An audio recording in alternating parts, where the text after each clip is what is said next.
Suur aitäh, Kedi. Ja tõesti siiralt hea meel on siin olla. Öelda siin olla kõlab tõesti pisut kummaliselt, sest siin ma olen oma kontoris. Et siin olemine ei ole tõesti meie ühises ruumis olemine, aga tõepoolest, nii nagu Victoria ka ütles, et praegune olukord nõuab seda paindlikkust ja ümbermängimist ja selleks, et ma siin paljusid tõepoolest sellised silmast silma näen ja haaraks teid, siis ma ei teinud üldse slaide, et teiega siin vestelda ja rääkida. Ja kui kavas, ja nüüd Kedi ütles ka, et ma esindan Keskkonnaministeeriumit, olen keskkonnateadlikkuse nõunik ja olen Tallinna Ülikoolis teadur ja õppejõud, siis prioriteete pisut paika loksutades võin ma ka julgelt öelda ja julgelt siia lisada, et ma olen 2. aasta magistrant, ma õpin õpetajaks. Minust peaks saama siis bioloogia ja geograafia õpetaja. Nii et see, ma usun, et see liidab meid siin praegu isegi veel rohkem, et kuigi meil on ruumiline distants väga suur võib-olla praegu, kui siin just Narvaga liitus näiteks.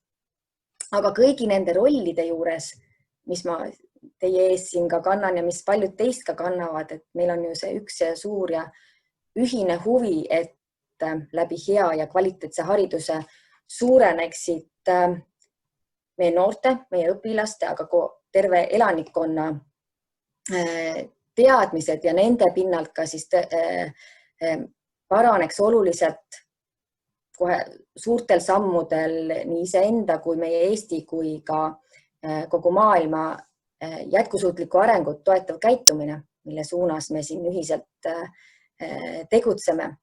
Ja siin me ei räägi ilmselgelt ainult sellest, võib-olla ma olen taustalt ökoloog, et me ei räägi ainult keskkonna väljakutsetest ja ei lõpetaks neid jutuajamisi ja teemasid kohe prügisorteerimisega. Ja nädalavahetusel oli väga väärt üritus maailmakoristuspäev, aga just, et selle rääkides jätkusuutlikust arengust ei lõpeks jutud maailmakoristusega, vaid me räägiksime palju laiemast vaatest, et oleksid toetatud sotsiaalsed suhted, et toimiks koostöö praeguses poliitilises olukorras, et me oleksime avatud,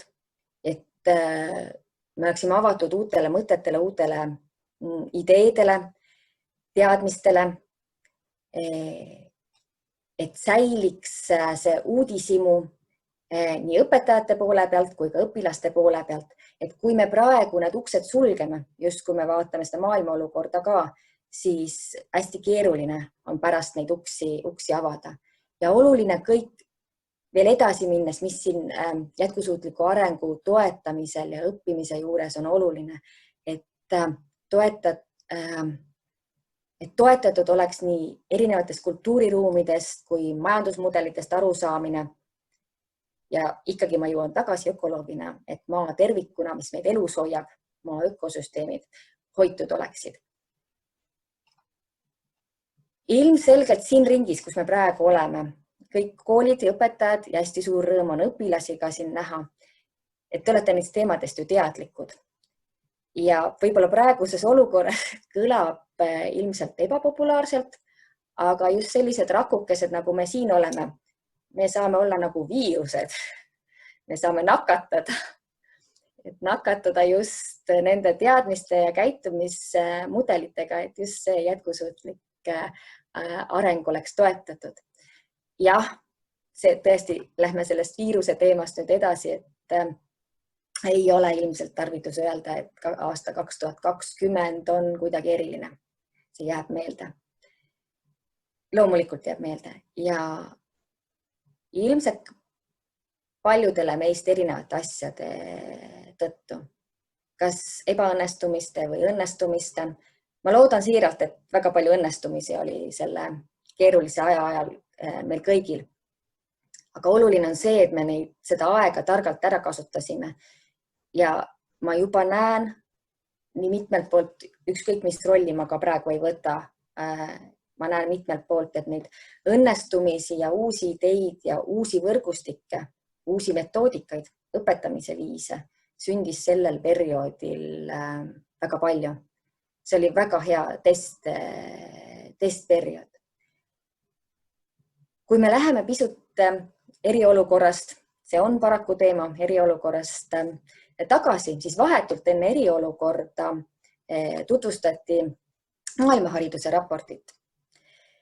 Ja kes te veel sellega tutvunud ei ole, siiralt soovitan sellega tutvuda ja sinna sisse sukelduda, et sealt ka ideid näiteks ammutada.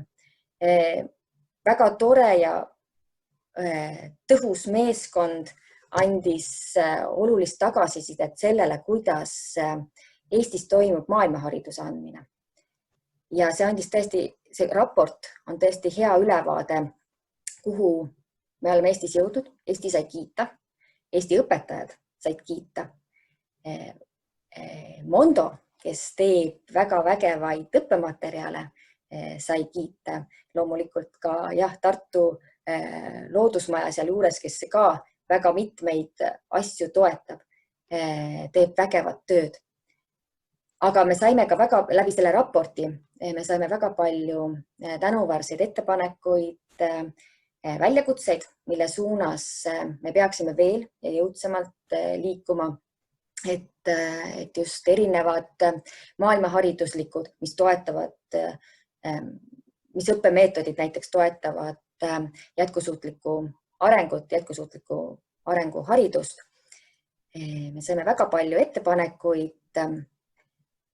Näiteks, kuivõrd oluline on õpetajate esmakoolitusse lisada maailmahariduse moodulid või kursused, õpetajaid suunata üha enam täiendkoolitustele ja jälle ilmselt siin ringis siinsete õpetajatele see täiendkoolituse teemat isegi ei pea rääkima, sest siin on ju ringis on see teadlikkus suur.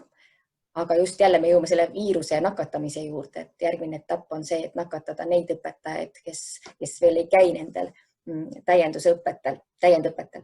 Küll aga ülikooli poole pealt, olles ise õppejõud ka ülikoolis, saan ma julgelt öelda, et mitu kursust, uut värsket kursust on õpetajatele avatud. Need kursused on täis. Noored algavad õpetajad tulevad õppima, huvituvad maailmahariduse teemadest ja jätkusuutliku arengu mõtlemise viisidest ja kuidas neid teemasid edasi õpilastele anda. Lisaks nüüd tulles jälle Keskkonnaministeeriumi rollide juurde, siis päris tõhus töö käib meil Keskkonnahariduse Ühingu poolt, kes samuti korraldab erinevaid koolitusi ja siin on see tänuväärne ja hea aspekt, et Keskkonnahariduse Ühing justkui kõnetades keskkonnaõpetajaid, bioloogia ja geograafia õpetajaid näiteks, on jõuliselt kaasamas ka teiste erialade õpetajaid oma koolitustesse, mis näiteks Mondo koolitused, ma olen ise Mondo koolituse läbi teinud, maailmahariduse koolituse, kus on ka just kaasatud mitmete erinevate erialade õpetajad, et seda koostööd tõhustada, et saada aru erinevatest distsipliinidest, et luua õpilastele väga hea võimalus saada aru süsteemidest. Ja kui tulla veel korraks keskkonnaalase käitumise juurde, siis ma saan teile eelinfona öelda, et praegu käib Eesti elanike keskkonnateadlikkuse uuring, millest me loomulikult ootame. Tulemused avalikustatakse oktoobri keskpaigaks ja te olete kõik teretulnud neid uurima ja vaatama ja tutvuma nende teemadega. Aga me siiralt loodame, et asjad on läinud Eesti elanike suhtumistes paremaks. Me ei ole naiivsed. Mitmed varasemad uuringud, asjasemad uuringud näitavad, et Eesti elanikud laias pildis ei ole keskkonnahoidlikud, aga loodame sellest uuest keskkonnateadlikkuse uuringust saada sisendit uuteks käitumisteks ja mudimisteks ja nakatamisteks taaskord. siin ma võtan nüüd jutu otsa kokku, et mitte teie vägevat konverentsi aega sellise monoloogiga siin jätkata. Mul on hea meel, et tuleb lõpus teile arutelu hariduse tulevikud. See on hästi tänuväärne ja ma kindlasti püüan ka kohal olla, kuulata, vaadata. Seda tulemust on väga põnev oodata ja ma soovin teile vägevat konverentsi, ma soovin teile ilusat sügist ja ilusaid mõtteid ja unistuste täitumisi. Aitäh!